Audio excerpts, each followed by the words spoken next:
Good evening, everybody. Welcome to Zoom at 8. My name is Julianne Peterson, and I am your host every Tuesday night for Zoom at 8. We've been doing this for over 6.5 years. We've been meeting on Tuesdays. And so we are here to help you get to know people who are in the industry, speak with industry experts, work with investors, with sponsors. Um, we have a lot of people coming for the 6.5 years. In fact, we have Rhea Tobin, who's been here for almost 6 years herself. I've invested in deals with her. So the great thing about Zoom at 8 is there's somebody for you that can help you get it into a deal, buy a deal, sell your deal. So there's a lot of opportunities here. I am a loan officer for Old Capital Lending. We are brokers and we're real specialists in multifamily. We've been doing it for 38 years. We've closed over 8,000 loans. And we got started, I got started doing this 35 years in single family, then went to multifamily and tried to do it myself. And I'm here to tell you, I wasted a lot of years trying to do this myself. And these lenders would say, just go away, go find some partners. I said, I don't trust anybody. So the thing that you need to really focus on is your partnerships. And I'm sure Nizan will talk about that. If he has had a bad experience, he will share with you some nuggets. I have my battle cries that I've tried to help other people know that your relationships can make or break you. So tonight, I'm hoping to help you make connections. We've got Nizan Mosery here tonight, and we're going to hear his journey through single family to multifamily and some of the other things that he's got going on. Some of you are his students, so I welcome you here. Again, we're here every Tuesday night. Let's shift now to listen to Nizan. I want to do an introduction because, I met Nizan, I want to say 5 or 6 years ago, and it was his attitude, his spirit that drew me in. And I think if you know Nizan, you would say the same thing. He's very inspiring. He's very uh, he just has a spirit about him that draws you in. So Nizan Mosery brings over 25 years of experience in real estate, construction, and investment strategy. He started in New York. He built a successful restoration company while managing his family's commercial portfolio, overseeing projects of up to 300 units. In 2009, he moved to South Florida, became a licensed real estate professional, and went out on his own in one of the region's first sole commercial Remax franchise, where he led the multifamily division. Today, Nizan is a hands-on owner-operator with more than 200 million in assets under management and over 150 million raised in equity. He has completed multiple full-cycle exits with 2 times multiple or greater returns. He is guided by his people. His first approach is to investing and mentorship.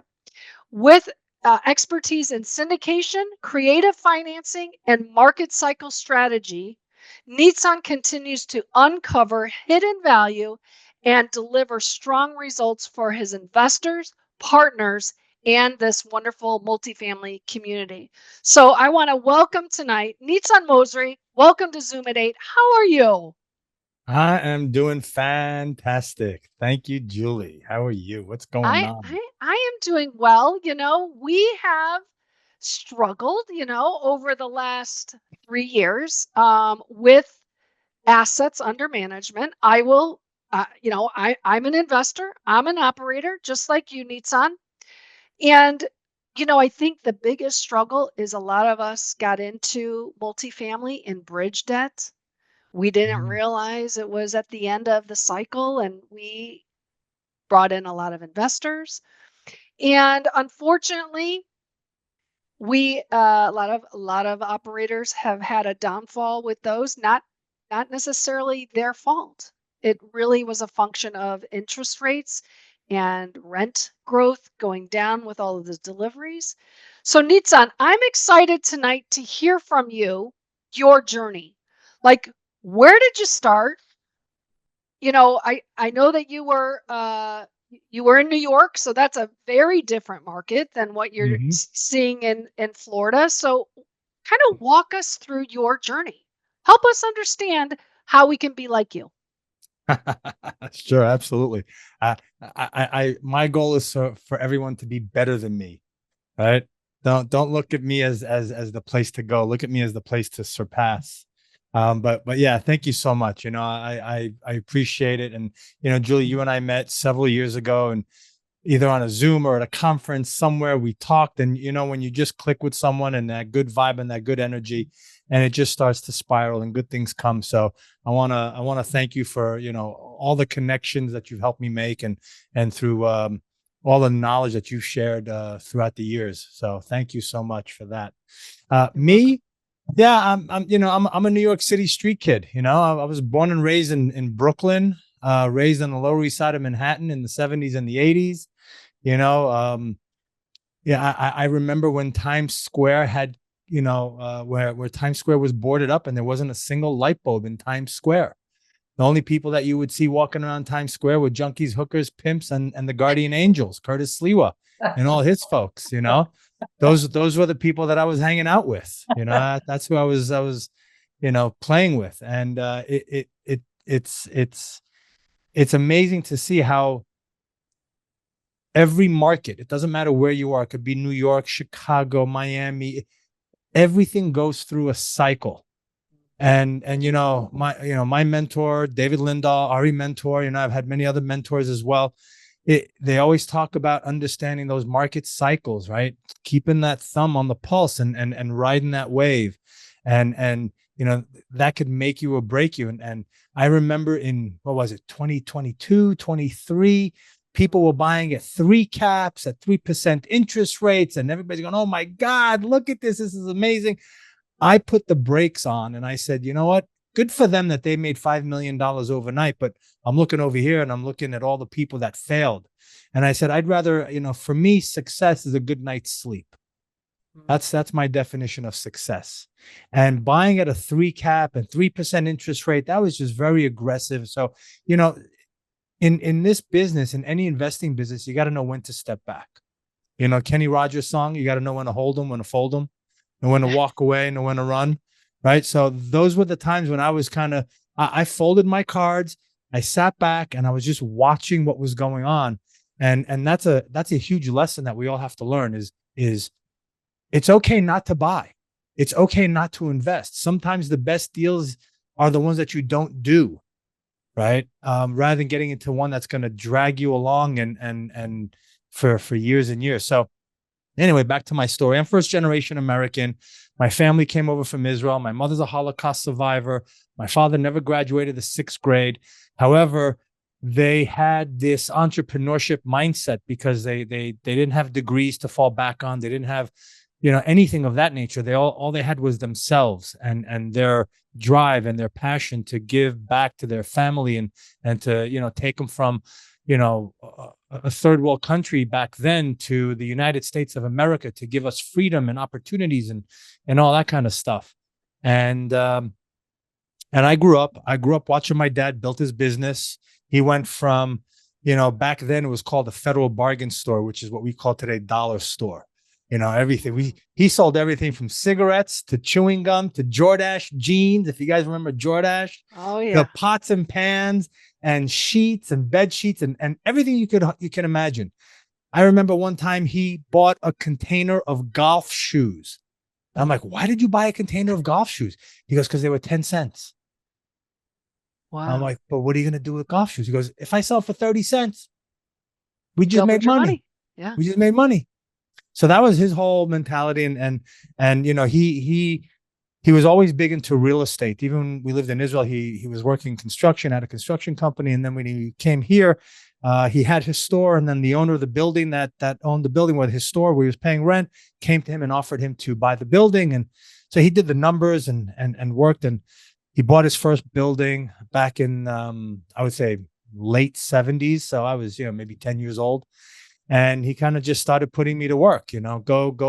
Go break down that wall, go fix the toilet, go fix the elevator. I'm like, Dad, I'm 12 years old. I don't know how to fix an elevator. What do you want from me?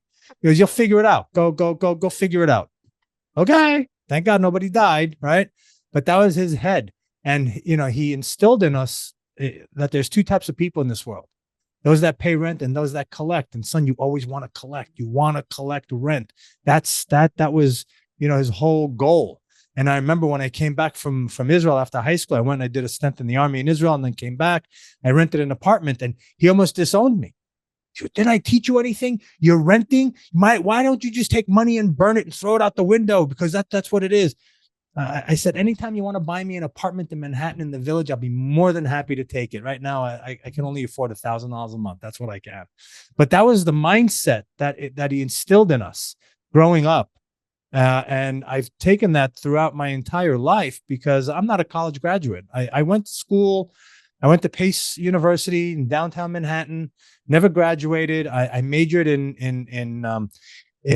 beer bongs and all that kind of stuff. And somehow I just never graduated because I didn't know what I wanted to do in life. Nothing talked to me. So I just floated around and worked with my dad in the real estate and learned that from the inside out. Fast forward, I'm 27 years old. My father passes away. I kind of lost sight of what everything was all about, and I went traveling. I traveled for about 7 years. And, Julie, you asked me to make a little presentation. So I'm going to start the presentation Yeah. at this point where I started traveling. And hold on a second. Let me put up the slideshow. So when I was traveling, I met my wife. She's right there on the bottom right. That's me and her. And then right next to her, those are my two daughters. And these are some of the assets that we bought. But when I left New York City, I went traveling. I went to Israel, stayed in Israel for about a year, watched the sun go up and down, and then went to India, hung out there for a year, and just went traveling the world for about 7 years. And that's where I met my wife, Agata. We met in Portugal. She's from Germany. We were both at a music festival, and that's how we met. And it was love at first sight, and it was pretty awesome. But this is who I was. This is me. And so many people have wanted to see me with dreadlocks and whatnot. So on the left, that's me with my hair and my beard, and my daughter when she was less than a year. We were in Thailand. That's me on the right on the top with the orange shirt. That was in South America. And on the bottom left, I don't know if you can see, I was in a wheelchair. Yeah, I was in a back car accident with my mother. So you can see my mom there. I don't know if you can see that black spot on her right eye. We were in a bad car accident. A horse flew through the windshield of the car in the front, and then a guy in an Audi came from the back and crushed us going 200 kilometers an hour in Israel. I broke my hip, and that was the time when I had just opened up the first raw vegan restaurant in Israel. So I couldn't work. I couldn't do any of that. Well, you can't see the other picture on the left. But anyway, I was a big hippie. Dreadlocks. You can see my dreadlocks going on there. And moving to the U.S., we moved with our two daughters. We came here, and I started real estate investing, and I had to really flatten the curve. I've been out of the country for 15 years. All my contacts were gone. Everything was gone. I'd worked on Wall Street in New York for a company that doesn't exist anymore. Some of you might have heard of him, Lehman Brothers, right? They don't exist anymore. It wasn't my fault. I promise you, it wasn't my fault that they went under, right? But when I came back to the US, we moved to Florida. I didn't know anybody, didn't know the markets, didn't know the neighborhoods, didn't know anything. So I had to really flatten the curve. And it's when you have to do something, when there's no plan B, when there are no bridges, when you burn your bridges and you can't go back, the only way you can go is forward. You do whatever it takes to make it happen. And, being someone that didn't have a college education or anything like that. Now I have two kids. I'm living in Boca, looking like that, right? My neighbors are saying that, I'm the local drug dealer, right? The new guy that came to town. and I have to figure out how am I going to support my family. So the first thing we did was just start fixing, flipping houses. That was the lowest hanging fruit. I quickly saw that we were moving into a phase where that was not going to last very long. And this is me now, and this is on top. That's us a few years back. What I love about multifamily is that it gives us the opportunity to travel. It gives us time freedom. That's what it gives us, time freedom, because you could do this business anywhere in the world. We would go hiking with them in the mountains in Utah, and then you can see Grand Rapids and you know all these different places that were just amazing. And my daughters, since they were young, they've been traveling throughout Europe, South America, Asia, throughout the U.S. because multifamily has given me the ability to go and travel and free time. So anyway, long story short, here I am, started multifamily business. I was in a room, much like a bunch of you were at one point in time, and somebody threw up an Excel spreadsheet, and that was David Lindahl. And he goes, "You want to buy apartment complexes? Okay, here, this is what you do." And he threw up an Excel spreadsheet. I'm like, what the F is that? I'd never seen an Excel spreadsheet in my life. I was like, do I need to know that? Who's going to teach me that? I thought this was real estate. What is this? This is not real estate. I know you buy a house, you put a tenant in it, you flip a house, you buy, you got buildings and whatnot, commercial. I knew all that, but apartments and even with the commercial stuff, no one ever used. My dad didn't use spreadsheets. It was all written down on paper, and that was his spreadsheets. So I partnered up with someone that was a lot smarter than me, and we've been together for 15 years. And our first multifamily was the one on the right. That's a duplex on the south side of Chicago in the worst part of town where there's gang infested. And if you can see that building, the brick on the left side of that, the White House right there, that doesn't exist anymore. They tore that down. That building was condemned while we owned it. and once they condemned that building and they knocked it down, guess what we had to do? We had to go on the side of the building that you can't see, that's blocked by the building. We now had to go spend money on that because we had to now do more duct points. We had to fix it, the cracks. I'm like, dude, you just caused us more money. Anyway, that was a big failure in itself. And we learned so much from that I actually went and did it again. I went and I bought this yellow orange building on the left, which is a fourplex in West Palm Beach and Riviera Beach, which is on the wrong side of the tracks. Now, market cycles. This was in 2012. I want to say I bought it. Bad part of town. I had a drug dealer with 20 guys outside the property. I had a prostitute, a pimp, and a single mom. Those were my tenant base. Okay. Now, that was not a good area. Every time I go to collect rent, cops would come by. Did you hear it? Did you see somebody running with a gun, gunshot, blah, blah, blah. Terrible. Now this neighborhood, 13 years later, is being regentrified, and they're knocking down buildings and coming up with Class A apartment complexes. Incredible. So market cycles are a real thing.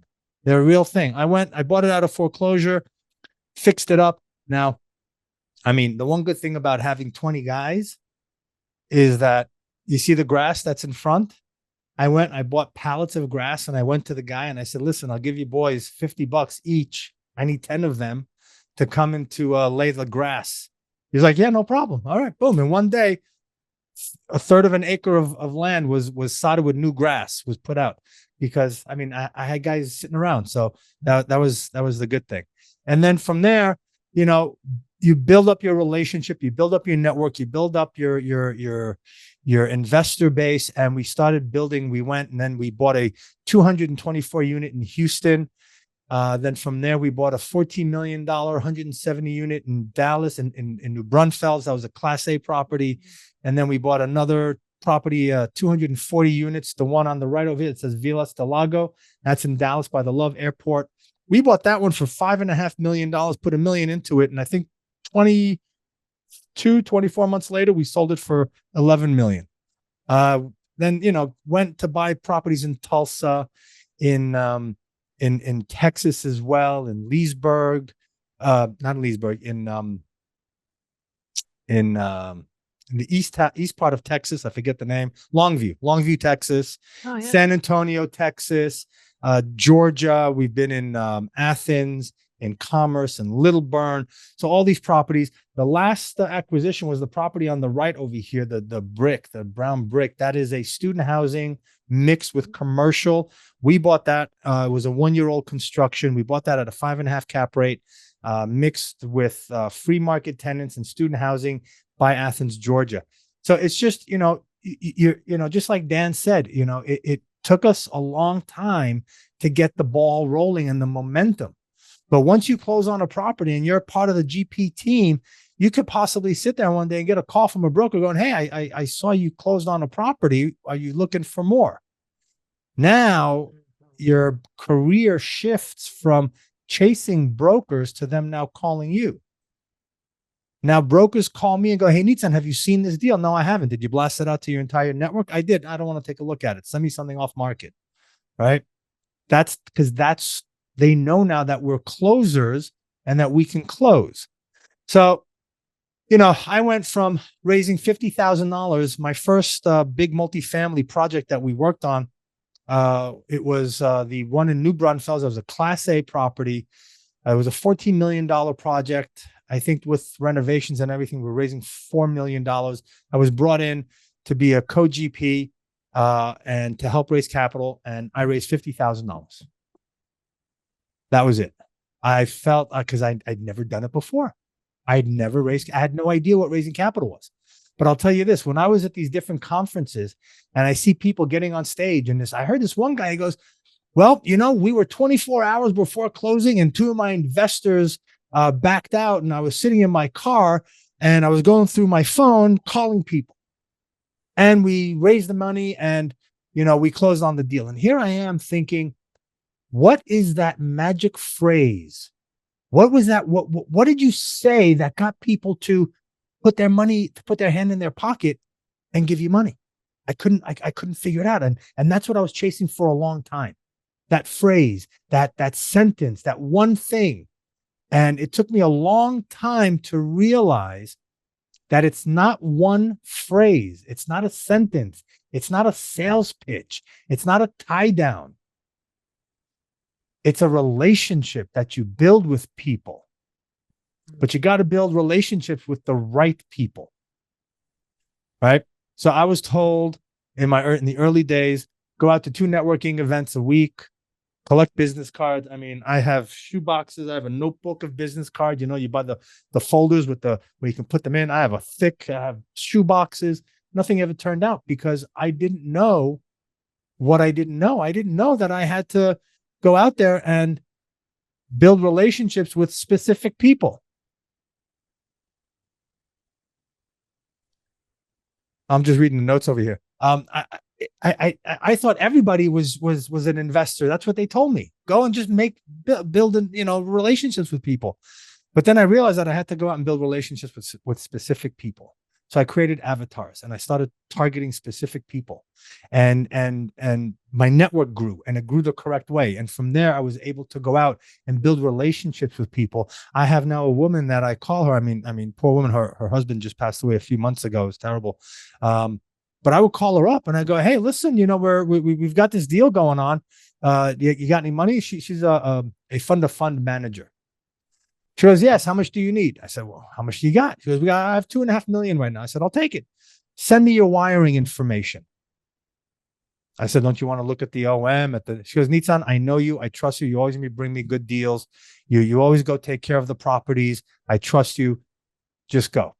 So from there, we've built relationships with people that have come and now are, we're their trusted multifamily advisors, if you will. But it takes time. It takes time to build these relationships with people, right? I see a lot of people going to these events and it's just, hey, can I have your business card? Can I have your card? Can I have your card? And they don't even, they go back home and they have a deck of cards. What's that worth? It's worth absolutely nothing. And when I got to a point where when I'm at an event and somebody just walks and goes, hey, you got a business card? I tell them, I'm sorry. I don't. My business cards are very expensive. I don't just hand them out to just anybody. The point is you gotta build relationships with people. There's the WIIFM syndrome in a lot of newbies because they're so hungry or they're what's the word I'm looking for? Um, they're needy when they're going out there and they're talking to people, right? They're like, oh my God, I got to raise money. I got to raise money. You got any money? You got any money? Hey, you want to invest? And that's the wrong way to go about doing it, right? So the WIIFM syndrome is what's in it for me syndrome. And when you're going out there networking with the WIIFM mindset, you're never going to get anywhere. See, with me, it's how can I help you? What are you looking for? And one of the best ways to add value to people is when you're going to a networking event. And I'm going, so Julie, what business are you in? Oh, you're a mortgage broker. You know what? I just met Dan over there. He's a real estate investor. You know what? Let me introduce you. And I'll walk you over to Dan. I'll go, hey, Dan, this is Julie. She works for Old Capital. She's a mortgage broker. She's top notch. She's one of the best in the field. Dan and Julie, Dan has been looking for a mortgage broker. Boom, connect. Now, what's going to happen? These two individual people are going to go, wow, Nizan, that was awesome. And I didn't ask for anything. I don't, I always joke and say I want 10% of the deal. Ha, ha, ha, funny, funny, right? Right. Humor is a great way to break the ice. But the point is that that's how you add value to people when you don't know them. That's the what's in it. That's the not what's in it for me syndrome, but what's in it for you. So that's how I went from raising 50,000 to now raising over 100 million, 150 million in capital, building teams around me. I never graduated school. I never took finance classes. I never took economics classes. There are a bunch of people out there that are a lot smarter than me, but I can build relationships with people like nobody's business. I make them laugh. I make them feel good. I make them feel comfortable. I ask them questions. There's two things that people like to hear the most. Anybody know what it is? Their name. Their name and their voice. Ask people questions so they can talk. You ever go to a party or somewhere and all you did was ask somebody, 3 or 4 questions and they talk to you for 15 minutes and then you're like, hey, all right, well, have a good night. And then they go talk to somebody, go, you know what? That dude was awesome. I had a great conversation with him. And I asked you 2 questions, said, how are you? And what do you like about this place? And they went off for 10 minutes, but I'm a great conversationalist. Okay. So people like to hear their voice. They like to hear their names. Make sure you say it. Make sure you say it, right? I have a very strange name. I have a foreign name. It's not even an English name, Nizan. So when I hear someone with a name that is not an English name, I make it a point. Please tell me how to pronounce your name. I want to get it. Just that little act of telling someone, how do you pronounce your name? I really want to understand and get it. And that's a beautiful name. You just rose from, you just rose like the phoenix out of the ashes. They're like, oh my God, no one's ever asked me that. Right? Set yourself apart from people when you're networking, when you're raising capital. Find out what their needs are, what their desires are, all of that stuff. So that's how I went from raising $50,000 to doing all that, is by going out to different events, making yourself seen constantly and building those relationships with people that can help you go to the next level. I was with a coaching client today. We were on the phone and she goes, well, I have this guy, he's a financial advisor. How do I ask him if he knows any investors? I go, you just did. You know this guy. You're like, hey, do you have any investors that want to invest in multifamily? We're doing syndications. We're doing, right? Sometimes the simplest way of doing things is the best way. Don't overcomplicate it. But she's being very forward and very blunt in that way because she already has a built-in relationship with someone, right? And another thing, when you're raising capital, never ask for money. Hey, do you have $50,000 to invest? No, I don't.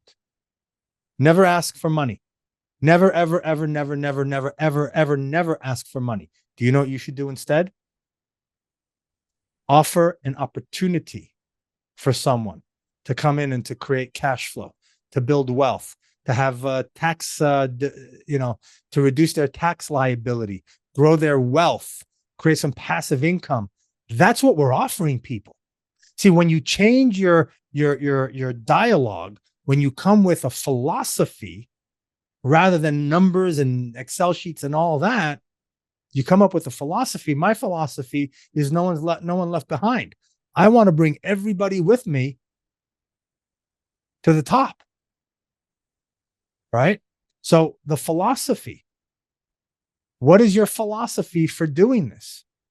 Why are we helping people? Why are we offering opportunities for people? When you come from that place, people sense it, and they're attracted to you. You start attracting people, right? It's that law of attraction. We're transmitting and we're receiving all at the same time. It's a little thing in the back in our brain over here that vibrates. And once it starts vibrating, you're transmitting and then you're receiving. So be careful what you transmit because it will come back, right? So that's that. Let's see. And then I'm going to talk about this and then we can ask questions. What I learned Yeah. on my multifamily journey, I learned a couple of things. One, it's not how, but who. How do you capital raise? I don't know how, but I'm going to find someone who's done it already and bring them on my team. How do you underwrite? I have no idea, but I'll find someone who's an underwriting genius. Well, how do you find properties? I have no idea, but I'll talk to a couple of brokers. Maybe they know, right? How do I fill out what's in Excel? How do I know how to I don't I well, it's who. So you take those and it's the same three letters. It's not how but who, right? How do I lose weight? I don't know how, but I know who can help me and who can show me. Right? So I learned very quickly that it's not about the how. Right? How do I make $1 million? I don't know, but I know someone who's made 10 million and they can show me how to make 1 million, right? We were not born, we're born with our raw skills and talents, but we're not born superstars. We're like charcoal and under pressure, we become diamonds. And that pressure is life, is business, is stress, is figuring things out, right? And when you, and like I said, I didn't graduate college. I'm not the sharpest tool in the toolbox. I'm not the shiniest penny in the tzedakah box. So I always realized in my life that I had to surround myself with people who are a lot smarter than me, and then keep my mouth shut so that I could be perceived as someone of some intelligence rather than to open my mouth and reveal all doubt. Right. So I would put people around me that were a lot smarter than me. And I just shut up and I sat back and I would let them talk and I would learn and become a sponge. So when you always ask that question, how, flip it. Okay, how? How do I buy an apartment complex? I don't know, but I know someone who knows how. So let me go ask them. It changes the dialogue that you have with yourself, and it changes the dialogue with you and the universe, and different things will come up. Because if you're asking the universe how, the universe is going, I don't know how. I don't know. But if you ask the universe, well, who do you know, universe, that can help me raise $10 million? Okay, now you wait and see who the universe puts in front of you. That's one thing I learned. Another thing I learned is don't be a one, and this is from Zig Ziglar, so I gotta give him credit on this. And I love the saying, don't be a wandering generality, but rather be a meaningful specific. We're all taught by all these gurus out there, when you're buying multifamily or when you're buying single family, when you're doing sub twos, storage, I don't care what, they're all saying, okay, you got to be the underwriter, you got to be the capital raiser, you got to be the ops person, you got to be the asset manager, you got to be the social media marketer, then you got to be the content creator and the copywriter and the investor relations. I'm like, dude, man, remember me? I'm the guy that didn't know what an Excel spreadsheet was. I got to do all this. I can't. That to me is being a wandering generality. You're trying to wear all the different hats, trying to be everything at all times. Now, maybe in the beginning, in the very first beginning, you got to wear some of the same hats and run around so that you can start the momentum.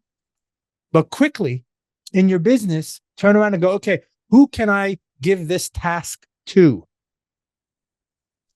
I am going to focus on this. I'm going to be very specific in my task, and I'm going to hand off. What's another word of handing off? Delegate. I'm going to delegate this responsibility to somebody else. Who can I delegate this to? I don't know. Let me go find them, right? So be a meaningful specific.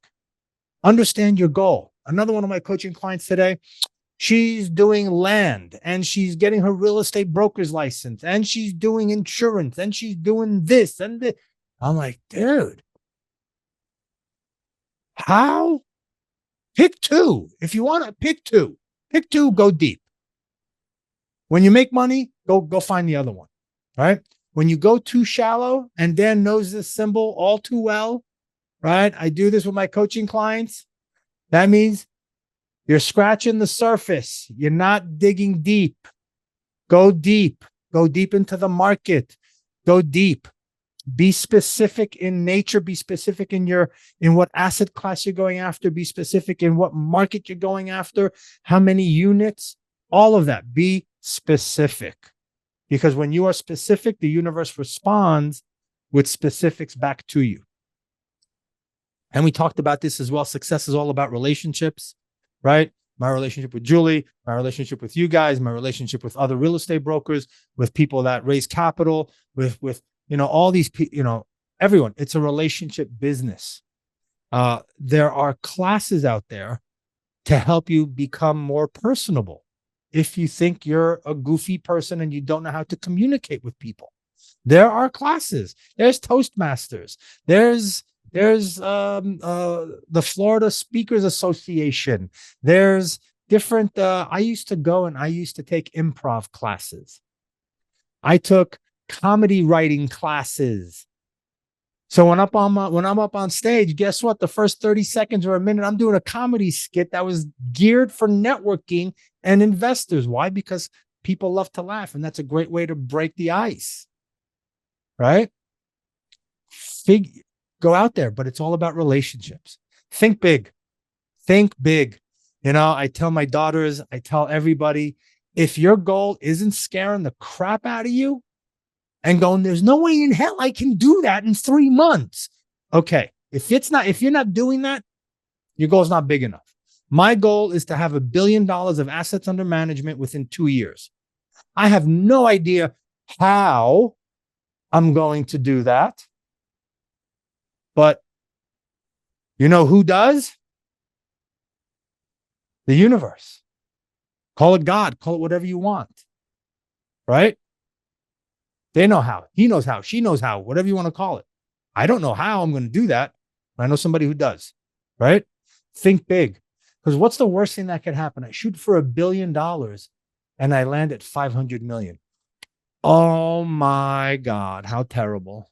How terrible. Right? So think big. Your money's in the rent roll. When you're out there and you're underwriting, your money's in the rent roll. Learn that rent roll inside and out, delinquencies, how many people are there. Understand the rent roll, okay? Because that's where your money is made. It's not made in the financials. Financials are financials, right? Vendors are vendors. Your taxes are taxes. Your insurance are insurance, blah, blah, blah. But your money's in your rent roll, understanding your market rents, understanding how you can push rents. Can we push $200 within the first year, or do we have to go 100 this year and 100 that year? How many units can we renovate this year? Are we going to renovate all of them? How many people did they just put into the rent roll within the last 3 months? Did they fill it up to put heads in beds? Learn the rent roll, dive deep into the rent roll. Never compromise on due diligence. Julie, you're asking me, what are the things that I will not compromise on? I will not compromise on due diligence. You walk every single unit. I had an inspector on one property when we were interviewing him. He said, yeah, we'll inspect the entire property. We'll go in, we'll do this. Da, da, da, da, da. I was like, okay, great, and I gave him a deposit. And then 2 days later, I went to confirm, like, okay, so we're confirming. We're going to walk every single unit. He goes, no. I'm just going to walk a handful of units and give you like an overall. I said, whoa. Time out, bud. Time out. I said, that's not what we discussed. We are walking into every single unit. You're going to check every socket, every window, every toilet, every appliance, every single thing you're going to check. And if you can't do that, you need to let me know now. Give me back my deposit. I'll go get somebody else who can. And I'll give you an example of why you should walk every single unit. I bought a 240-room hotel for $8,000 a door. That was about $1.96 million. It was a steal. We walked about 225 units, and the seller said, I lost the keys to those, but you've seen 230. It's all the same. It's all the same. Don't worry, it's all the same. Don't worry about it. Okay, no problem. We closed on it. We opened those doors. I don't know if you guys have ever seen mold that comes off of like the wall, like shelves, like 3 feet of mold. It's a shelf. It kind of grew on top of itself and grew on top of itself, where it was just absolutely ridiculous. We got contractors that came in and they quoted us $500,000 to remediate. We're like, $500,000, dude. That's crazy. So we're thinking out of the box. My partner says, you know what? There's a course, there's a mold remediation course. She goes, I'm going to go take that mold remediation course. She went, she became a mold remediator. She's a licensed mold remediator. The guy giving the course was the guy who wrote the book on mold remediation. She talked to him. We paid him $1,000 to come down to the property. He came, gave us the entire SOP on how to remove everything. It was $50,000. It went from 500 to 50 because now we know what to do. See, contractors, when people see mold, when they hear mold, they freak out. Oh my God, oh my God. But okay, it's mold. There's mold everywhere. There's mold in the air now that we're breathing. Where you are, there's mold. There's mold everywhere. It's the accumulation of mold that's a problem. But what people don't understand is that there's ways of dealing with mold where you don't have to remove all the drywall and throw everything out. There's ways of cleaning depending on X, Y, and Z. So what's so two things. Always walk every single unit. Don't discount it. And if you can't, figure out a way to get in. If not, dude, I'm sorry. Now, you don't have to kill the deal, but you have to go in and say, well, okay, so we didn't see 10 units. We're going to deduct $15,000. And I'm just throwing out numbers here, $15,000 per unit from the purchase price because we could not go into those units. That's our cushion. That's our safety cushion. All right. Give or take. And then your team will make or break you. People you partner with. The person that shares your bed, the person that you talk to on a daily basis, the team that goes on inside your head in between this could make or break you very, very easily. We had a property. We were 2 weeks from closing. We had raised all the capital. The lender comes to us and says, we're sorry, but you guys made a mistake in your underwriting and you double dipped in the income. So now we have to reduce proceeds by $700,000.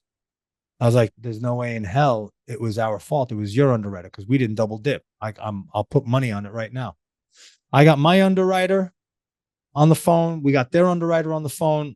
Everybody was going after the numbers, blah, blah, blah, blah, blah.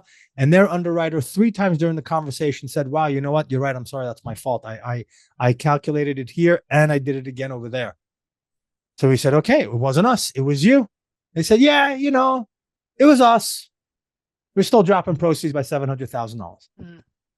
We're like, but that's not cool. We're closing in 2 weeks. We just raised all the capital. We're sliding in. And to the icing on the cake, it was my birthday. So here I am dealing with them. I'm like, really? Really? I mean, come on. I always say what doesn't kill you pisses you off, right? So I was a bit pissed off, but so what did we do? We took the appraisal and we went to another lender. They came, and now, again, this is about your team. So I have the oh shit rule. You're allowed to say oh shit 3 times when things go sideways, and then you got to start looking for solutions. Right, Dan? Oh shit, oh shit, oh shit. And okay, we're done freaking out. Now, the mind that sees the problem, we have to change that for the mind that now finds the solution. So we brought the team together and we said, okay, what are we doing? We started calling everyone. And I remember that guy on stage. I was calling everybody from his phone, 2 days before closing, calling people. I'm like, wow, it happens to everybody. All right. We're calling. We found a lender in New York, bridge loan. They flew out to Georgia. They walked the property within 2 weeks. They closed on the deal. We were able to fund it. And then we went back to the lender and then we went to another lender that came back a month later and we refinanced them out and we were able to go. But it's all about the team, right? And when you're building relationships with people to bring them on your team, how can I say this in a nice way? Well, I'm just going to say it. Create tests, little things that you can test them on to see how they act and how they behave and how they react, right? Because if someone under stress is going to freak out and put their head between their legs and run, that's not the person you want on your team. If the person's just freaking out and all they do is freak out, that's not the person you want on your team.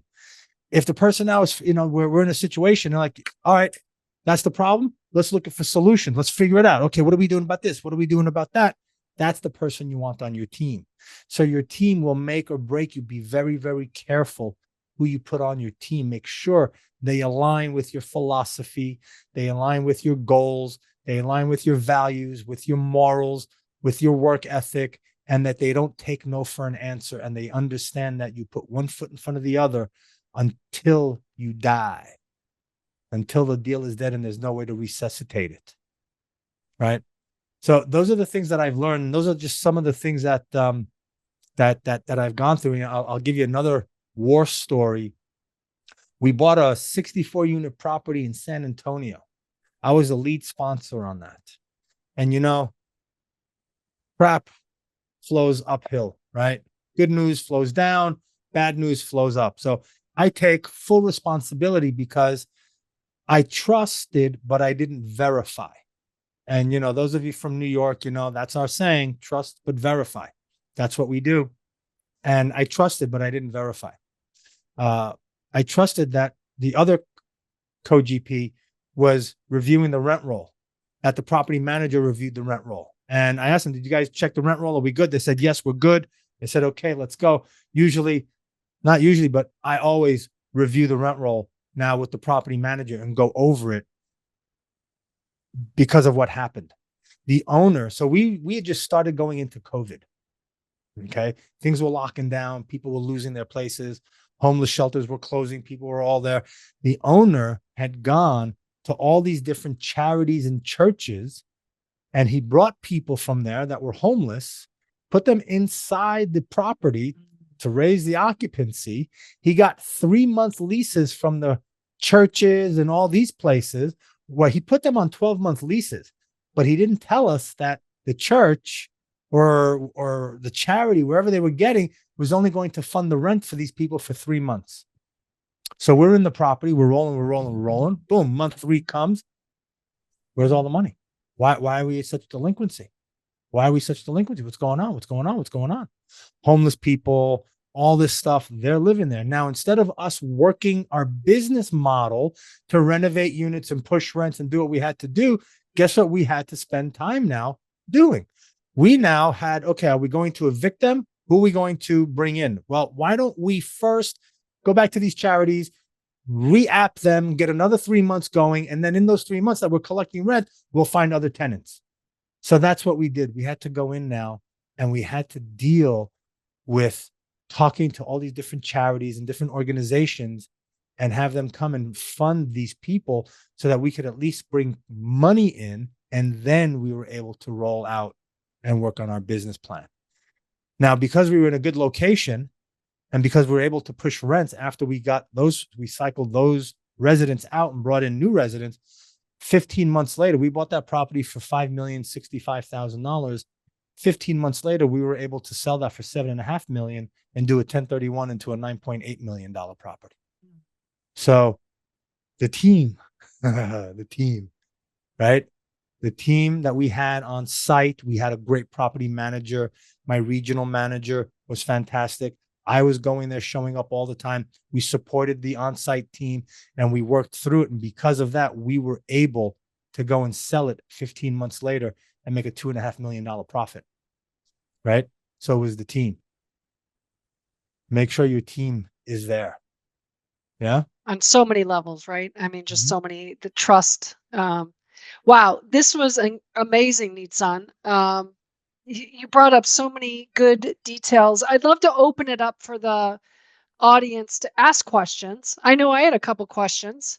Sure. You talked about a vegan restaurant or vegan. What was that? And do you still eat vegan? Curious. So back then, when with the hair and the whole thing, Yeah. until we moved to Florida, I was a vegan for many years.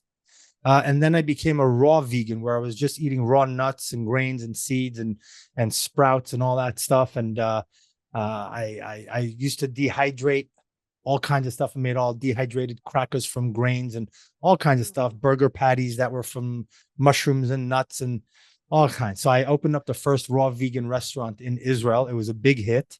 But then I got into that car accident where I was in a wheelchair, and my insurance friend who was handling my insurance claim, he said, "Dude, don't even drive by the business, because if an insurance adjuster sees you, you're not going to get the money and blah blah blah." And so that happened. But yeah, I was a raw vegan. I am not a vegan anymore. I Okay. only eat vegan animals. That's awesome. All right, Paula. Paula, you have a question. I think it's funny. Yeah. Oh, I'm a follower of Dr. Sean Baker, who is a meat eater, to say the least.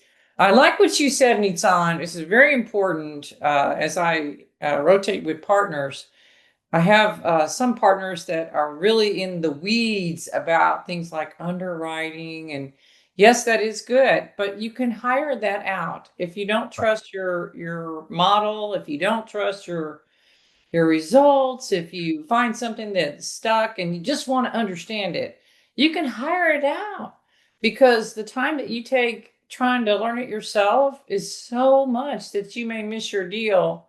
And maybe you could do that on your own time and then keep going with the deal and just, farm that out to somebody that, you also want an arm's length and have a backup underwriter anyway, in case something should go south on your deal and you need to pull up some numbers. So I just think that we all need to listen to that part very, very fervently and say, hey, who can we get to do this for us? It doesn't have to be us all the time. That's So right. It's I, not I the think how, the who. that's a great point. And I think Nitsan, that's some of the things that you learned is that you have strengths in in each of these deals. And I think you probably started out underwriting, right? And then you kind of figured out, okay, operating, okay, got that, but it was the capital raising. And like if you look at all of those different positions, what would you say is your strength of the for the team? I'm the networker. I'm the relationship builder. Yeah. Whether it's with brokers, whether it's with investors, people, right? I bring people together. I bring teams together. That's my superpower. And how many times we've heard growing up, oh, take your weakness and work it and make it your strength. And then what happens? You do that, and then your strength now becomes your weakness. So you're like, wait a minute, now I'm weak everywhere. You know what? Focus on your strength, make that your superpower, and then go partner up with people that their superpower complements you, and go build the what I call the Avengers team. I think that I loved hearing that you're not you're just salt of the earth. You don't necessarily have your degree and things like that. How do you manage having conversations with high net worth individuals? I think that can be a struggle for people that they don't feel like they have the ability to have these conversations. They're not strong enough in their network. What are some words of wisdom for folks trying to figure out how do I have those conversations? How do I feel comfortable having Absolutely. those That's conversations? that's a great question. And it's funny you mentioned this specific question, because I'm going to an event in New York City. It's called Jets and Capital.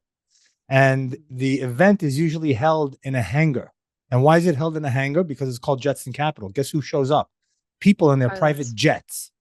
They Oh, come in their private jets and they land and they park the car. They park the car. They park the plane in the hangar, and we have a networking event around the jets.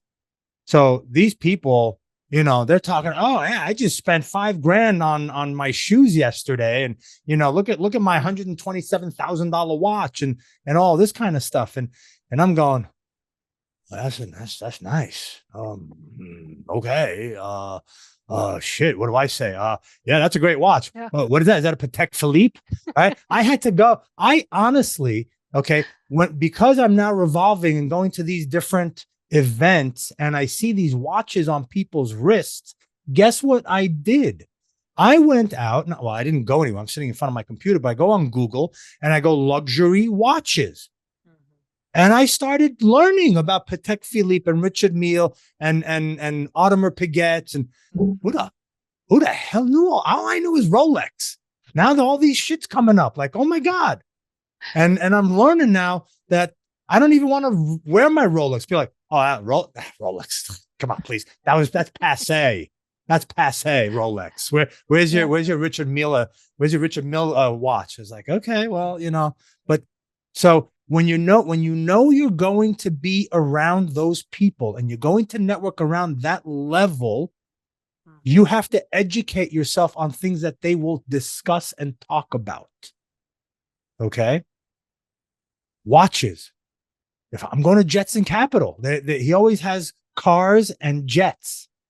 I got to talk about jets. I got to talk about cars. I got to learn about planes. I got to learn about this. I got to learn about that. But also remember, sometimes the less you say, the louder it is. You don't always have to be the center of conversation. Just remember, you just know what questions to ask. Oh, I love your watch. Where'd you get that? You mind if I take a look at it? Oh, that is gorgeous. How long have you had it? What made you buy this one?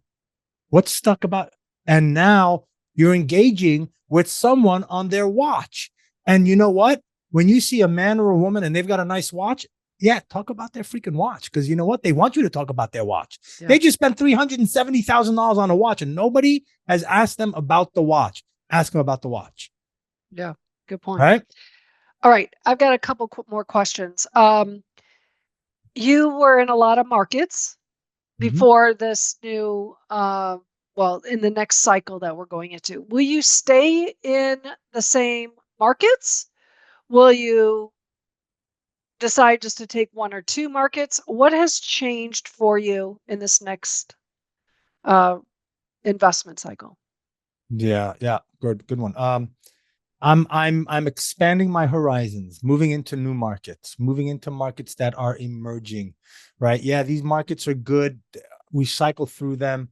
If something, so we were I was on a call with my head underwriter the other day, and we were talking about the markets and whatnot. So he said, okay, you know what? I want you to focus on three markets. Let's continue Texas. However, I don't want to be in the Dallas-Fort Worth market. Been there, done that. Everybody and their grandmother's there. I want to look at these new areas because of what's going on, because of SpaceX, because of data centers, because of yada, yada, yada, yada. So, okay, Texas is still a good market. And I forwarded my contacts of property management companies to my underwriter because I said, first thing you do when we get a property, don't spend 7 days underwriting it. Go talk to the property management company. Is this a good property? Is this a good on the good side of the street? All that.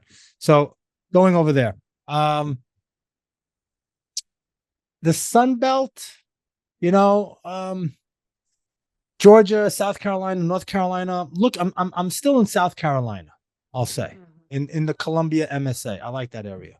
I think there's a lot of growth.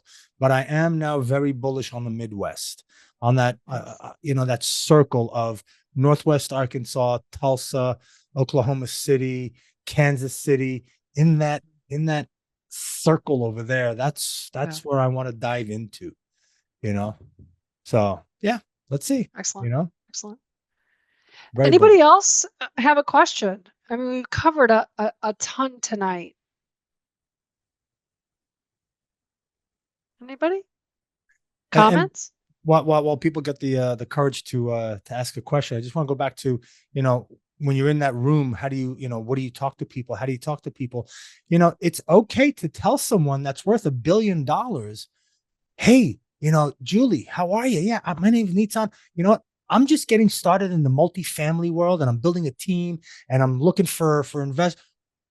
I would love if you could just drop me some golden nuggets right now, maybe the top 3 things I should be looking for in this room right now. And if you know anyone here that would be a great connection for me, I would appreciate an introduction. Boom. Yeah.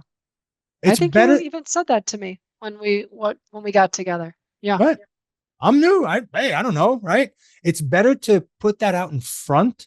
So because, and think about it. Money makes you more of what you already are. So if you're a nice person and you're a billionaire, you'll be a nicer person. So if you walk up to a billionaire who's a nice person and say, hey, can you help me? Oh, yeah, sure, I'll help you. If you go up and you roll up to an asshole, he's going to be a bigger asshole. You don't want to deal with them anyway, so walk away, right? But people who are successful and who are good and they're kind, they will be more than happy to help you. They will be more than happy to come to you and be like, you know what? I think you should go talk to that person. They're a family office. They're not as big as me. My check sizes are, $50 million, and, you'll get to my place eventually, but go to that family office. They'll cut you a check for $4 million. Okay. Oh, okay. Great. Thank you so much. I appreciate that. You mind if I, every once a quarter, just reach out, say hi, see how you doing? Okay, great. Absolutely. And then talk to them. Are you married? How long you been married? What's your wife's name? What's your spouse's name? You got kids? What are their names? Birthdays? And you write it down on the business card, and you create your little CRM. And every once a quarter, hey, how are you? How's it going? Haven't hit that billion mark, but I'm working it.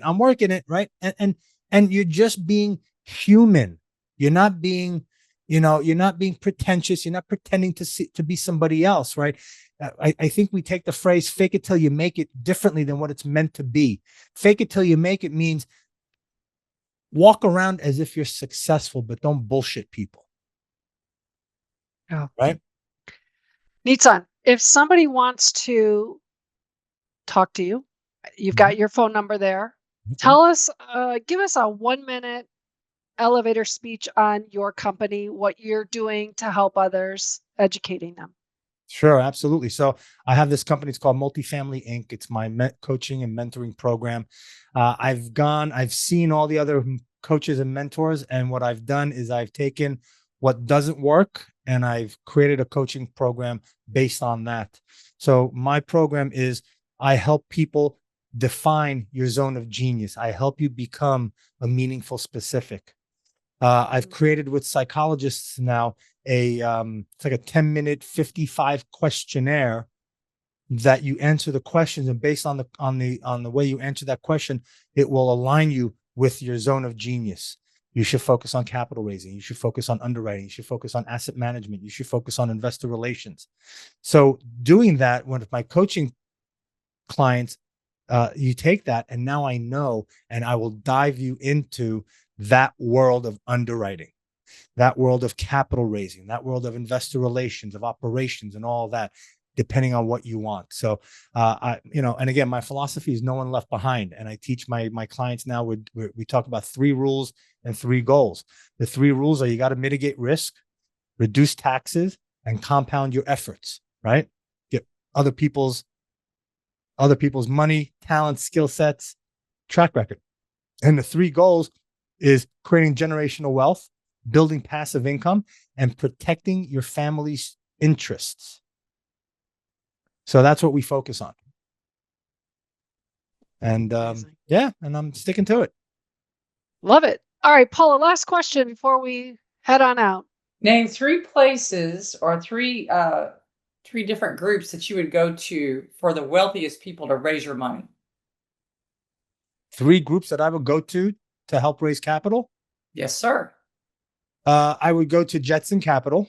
It's an invite only. So if you want to go, just email me and I'll make the introduction. And your email is? It's my first name, Nizan, it's the abbreviation of Mountain, MTN, investmentgroup.com.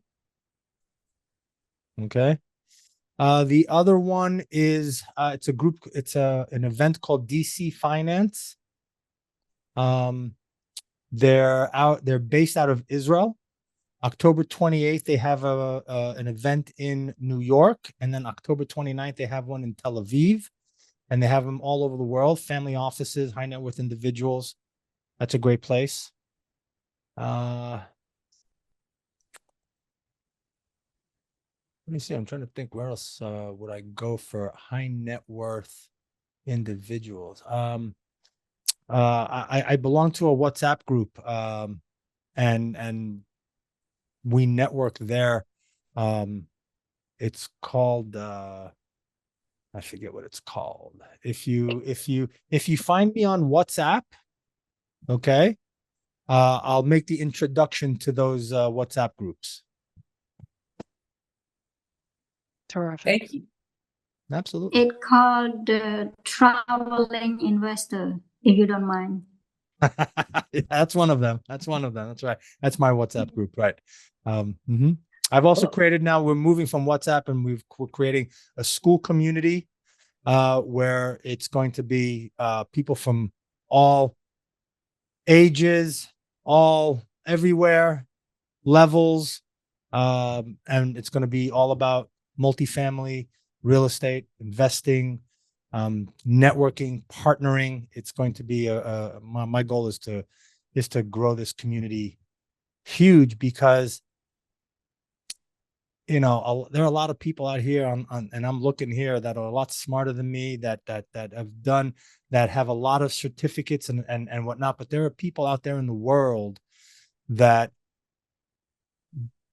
weren't able to be in the same rooms that we were in to see the opportunity.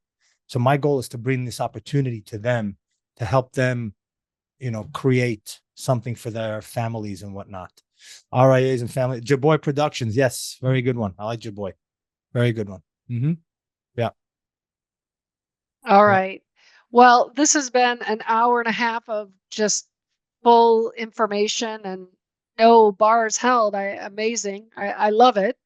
I look forward to, another opportunity to visit with you. You've got so many different pieces that you could spend an hour on how to capital raise, an hour on how to look at a market. So maybe we'll have you back again and hopefully add to our group here. So Nizan, thank you so much. I so appreciate it.